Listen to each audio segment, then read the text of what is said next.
প্রধান অতিথির বক্তৃতা নিয়ে আসছে ইসলামী আন্দোলন বাংলাদেশ কেন্দ্রীয় কমিটি নবনির্মিত সাংগঠনিক সম্পাদক, ইসলামী যুব আন্দোলন বাংলাদেশ কেন্দ্রীয় কমিটির সংগ্রামী সভাপতি, এদেশের লাখো যুবকদের আইডল মাওলানা নেসার উদ্দিন।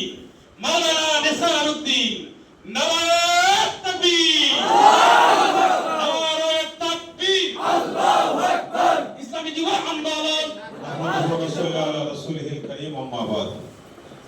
اللهم صل على سيدنا نبينا شفيعنا حبيبنا مولانا محمد صلى الله عليه وعلى آله وأصحابه وسلم.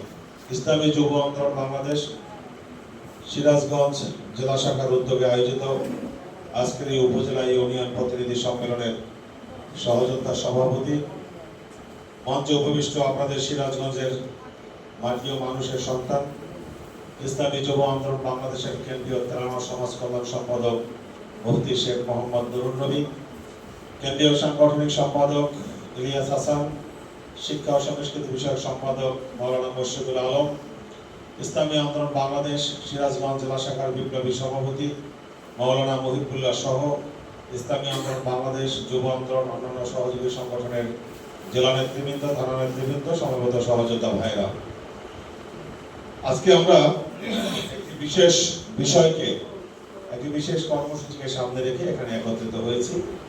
মূলত সেই প্রোগ্রামের বিষয়ে আমি কিছু কথা বলবো। আপনারা গত সেপ্টেম্বর মাসে ঢাকায় অনুষ্ঠিত থানা প্রতিনিধি সম্মেলনে অনেকেই গিয়েছিলেন।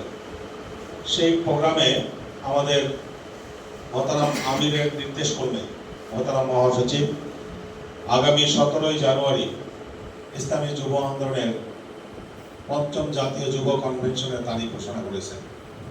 যুব কনভেনশন এটি ইসলামী যুব আন্দোলনের একটি নিয়মতান্ত্রিক কর্মসূচি।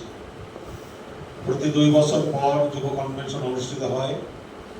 এই কনভেনশনের মাধ্যমে নতুন এবং পুরনোদের সমন্বয়ে নতুন সেশনের কমিটি হয়।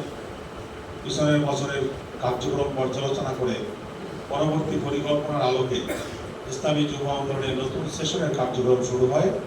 আমরাও নতুন উদ্যোগে, নতুন উদ্যমে সারা বাংলাদেশের সংগঠনকে বিস্তৃত করার জন্য কাজে নিয়োজিত হই। এটা আমাদের একটি রুটিন মাফিক প্রোগ্রাম।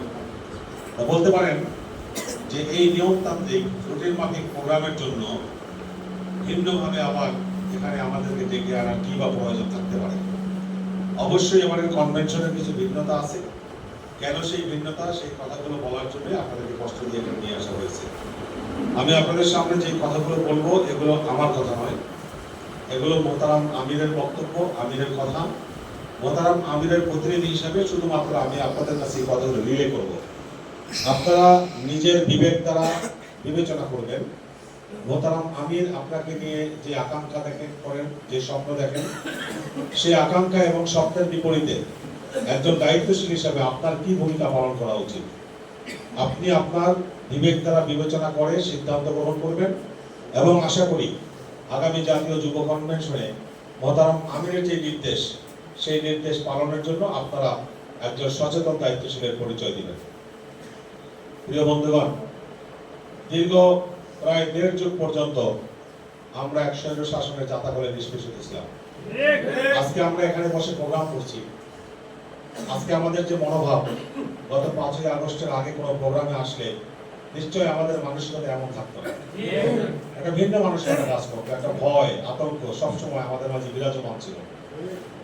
একদিকে ক্ষমতাসীনদের নানা রকম উৎপাত, পাশাপাশি প্রশাসনেরও নানা রকম উৎপাত মোকাবেলা করেই আমাদের সংগঠনের কাজ করতে হতো। এই স্বৈর শাসন আমাদের কাঁধের উপর এমনভাবে চেপে বসেছিল, আমাদের অনেকেরই ধারণা ছিল হয়তো আজরাইলের সাথে সাক্ষাৎ হওয়া ছাড়া এই দানব খোদায় বিদায় নেবে না। কিন্তু বাংলা একটা কথা আছে, আল্লাহর মায়ের আলমের ভাই। সীমা লঙ্ঘন করলে আল্লাহ কাউকে ছেড়ে দেন না। সীমা লঙ্ঘনকারীকে আল্লাহ পছন্দ করেন না। তার উৎকৃষ্ট প্রমাণ আমরা গত 5ই আগস্ট দেখেছি। যদি আপনারা কখনো কোনো পরীক্ষায় অংশগ্রহণ করেন আর সেখানে যদি প্রশ্ন আসে যে বাংলাদেশের স্বাধীনতার পর ক্ষমতাচ্যুত হয়ে কোন শাসক প্রথম দেশ ত্যাগ করছেন, শেখ হাসিনার নাম লিখে দিলে আপনারা পাস করবেন। এখন এই রেকর্ড বাংলাদেশে অন্য কারো নাই। স্বাধীনতার পর এই 53 বছরে অনেক শাসকের পরিবর্তন হয়েছে, আন্দোলনের মাধ্যমে, অভ্যুত্থানের মাধ্যমে অনেকের পতন হয়েছে, কিন্তু কাউকে দেশ ছাড়তে হয় নাই।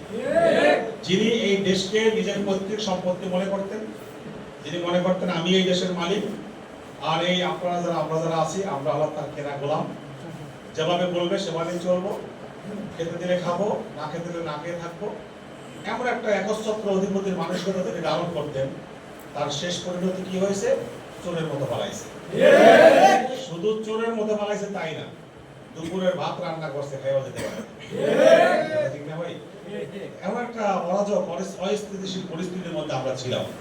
আপনারা এখানে যারা বসছেন, এদের মধ্যে অধিকাংশই হয়তো গত এই 1.5 দশকের মধ্যে ভোটার হয়েছে। আমরা বিগত সময়ে ইউনিয়ন পরিষদ, পৌরসভা, সিটি কর্পোরেশন, 2018 সালে জাতীয় নির্বাচনে অংশগ্রহণ করেছি। আমাদের প্রার্থী ছিল। আমরা নিজের খেয়ে নিজের পরে দিন রাত মেহনত করে আমাদের প্রার্থীর পক্ষে আমরা প্রচারণা চালিয়েছি, নির্বাচনী কাজ করেছি। কত আশায় বুক বেঁধেছিলাম যে ভোট কেন্দ্রে গিয়ে আমার পছন্দের প্রার্থীকে জীবনের প্রথম আমি একটা ভোট দিব, এবং সেই ভোটটা ইসলামের পক্ষে হবে, আদর্শের পক্ষে হবে, ন্যায়ের পক্ষে হবে। কিন্তু দুর্ভাগ্যজনক বাস্তবতা হলো আমরা মাসাধিক কাল ব্যাপী খেটে খাটাখাটি করে আমার প্রার্থীর পক্ষে অবস্থান সৃষ্টি করে যখন ভোট কেন্দ্রে গিয়েছি, গিয়ে কি দেখলাম যে আমার আত্মীয় স্বজন, আপনজন, প্রতিবেশী যারা আছেন, ওনারা আগের রাত্রে সারা রাত হাতে নামাজ পড়ে ইবাদত করে ক্লান্ত হয়ে চিন্তা করছে, ভাই কখন আসবে, তার দায়িত্বটা আমি পালন করে দেব। আপনি যাওয়ার আগে আপনার ভোটটা সে দিয়ে ঠিক না? এই যে জীবনের প্রথম ভোট দেওয়ার একটা সুখানুভূতি, এই সুখের অনুভূতিটুকু আমাদেরকে গ্রহণ করার সুযোগ এই দানবরা দেয় নাই। আজকে পরিণতি কি হয়েছে? আজকে পরিণতি হয়েছে তারা দেশ ছেড়ে পালাতে বাধ্য হয়েছে। কথা ঠিক না ভাই? যাই হোক, একটা অস্থিতিশীল পরিস্থিতি থেকে, একটা অরাজক পরিস্থিতি থেকে আমরা মুক্তি পেয়েছি। এই অবস্থা সৃষ্টির জন্য আমাদের প্রায় 2000 ভাই বোনকে জীবন দিতে হয়েছে, হাজার হাজার ভাই বোনকে বন্ধুত্ব বরণ করতে হয়েছে। একটা মানুষ ক্ষমতার নেশায় কতটা উন্মাদ হয়ে এমন পরিস্থিতি সৃষ্টি করতে পারে যে হাজার হাজার মানুষের জীবন চলে যায়, যাক আমার কাছে ক্ষমতা মুক্ত। আমরা বলবো এটা মানুষ না, এটা মানুষরূপী জানোয়ার। অথবা এই চরিত্রে ক্ষমতার জন্য এত উন্মাদ হওয়া, এই চরিত্রে উপনীত হওয়া, এটা কোনো মানুষের কাজ হতে পারে না। যাই হোক, আমরা অপেক্ষায় আছি এর চেয়ে আরো করুণ পরিণতি দেখা। আল্লাহ যদি আমাদেরকে বাঁচায় রাখে, এই গণহত্যার বিচার একদিন বাংলাদেশে আমরাও দেখবো ইনশাআল্লাহ। আল্লাহ এত সহজে ছাড় দিবেন এটা আমরা বিশ্বাস করি না। যাই হোক, একটা অস্থিতিশীল পরিস্থিতি থেকে আল্লাহ আমাদেরকে মুক্তি দিয়েছেন। অন্তর্বর্তীকালীন সরকার প্রতিষ্ঠা হয়েছে। আমরা আশায় বুক বেঁধে আছি এই অন্তর্বর্তীকালীন সরকার একটা গ্রহণযোগ্য সুষ্ঠু নির্বাচনের আয়োজন করবে। আমরা ভোট কেন্দ্রে গিয়ে আমাদের পছন্দের প্রার্থীকে ভোট দিতে পারবো। যদিও এই অন্তর্বর্তীকালীন সরকারের কিছু কার্যকলাপ নিয়ে বিতর্ক আছে, আমরা সে জায়গায় আমাদের কথা বলেছি। আমরা আশা করি তারা জনগণের পালস বোঝার চেষ্টা করবে, জনগণের প্রত্যাশা, জনগণের আকাঙ্ক্ষার বিপরীতে তারা কোনো অবস্থান গ্রহণ করবে না, এটাই আমরা বিশ্বাস করি। আমাদের বাংলাদেশের বর্তমান যিনি প্রধান উপদেষ্টা, গত 16 ডিসেম্বর জাতির উদ্দেশ্যে ভাষণে তিনি বলেছেন আগামী 2025 সালের শেষ নাগাদ অথবা 26-এর শুরুতে জাতীয় নির্বাচন অনুষ্ঠান হওয়ার সম্ভাবনা আছে। ওনার মুখ থেকে সম্ভাবনার কথা বললে আমরা ধরে নিতে পারি হয়তো এটাই হবে। এবং এর আগেই আমরা শুনতে পাচ্ছি যে স্থানীয় সকল নির্বাচনগুলো সম্পন্ন করে জাতীয় নির্বাচন দেওয়া হবে।